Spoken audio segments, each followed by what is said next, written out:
और मैं भी खुश हूँ, मस्त हूँ, व्यस्त हूँ और आप लोगों की मंगल कामना के लिए मैं भगवान से प्रार्थना करती हूँ। गाइज, मैं आज एक छोटी सी कहानी आपको आपके सम्मुख रख रही हूँ। एक बार रामायण में एक दृष्टांत आता है कि जब भगवान राम जी अपनी सेना दलबल के साथ लंका पे चढ़ाई करने के लिए पूरी तैयारी कर रहे थे, तो बीच में समुद्र था। तो समुद्र पे पुल बांधने के लिए जो है उनके जो वानर सेना, रीछ, जितने भी उनके सेनानी थे, सब बहुत युद्ध स्तर पे पुल बांधने का काम कर रहे थे, सेतु बांधने का काम कर रहे थे। और भगवान राम जी जो हैं उन पूरे जो उनकी सेना थी, सेना को अपनी तरफ से मार्गदर्शन भी दे रहे थे, सबका अवलोकन भी कर रहे थे।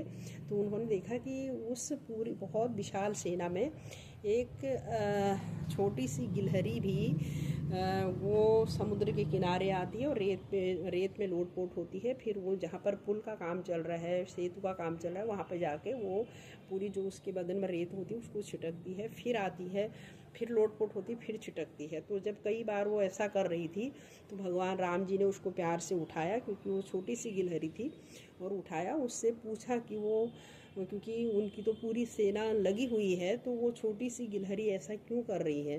तो उस गिलहरी ने जो है एक अच्छा सा, बहुत प्यारा सा जवाब दिया। उसने कहा कि भगवान, मैं जानती हूँ कि आपके जो बानर, रीछ, आपके सेना में जितने भी लोग हैं जो इस धर्म की लड़ाई में आपके साथ खड़े हैं, मुझे पता है कि वो बहुत अच्छे से कर रहे हैं। लेकिन इतने पुण्य के काम में, बहुत अच्छे काम में मैं भी अपनी भागीदारी सुनिश्चित करने के लिए अपनी क्षमता के अनुरूप मैं जितना सहयोग कर सकती हूँ तो मैं कर रही हूँ। तो भगवान राम जी ने उस गिलहरी की बात सुनी और बड़े मन ही मन प्रफुल्लित हुए, और उन्होंने जो है, ऐसा बोला जाता है कि गिलहरी के जो, आप देखते हो कि गिलहरी के पूरे बदन में वो हैं, निशान हैं, सफ़ेद रंग के निशान हैं।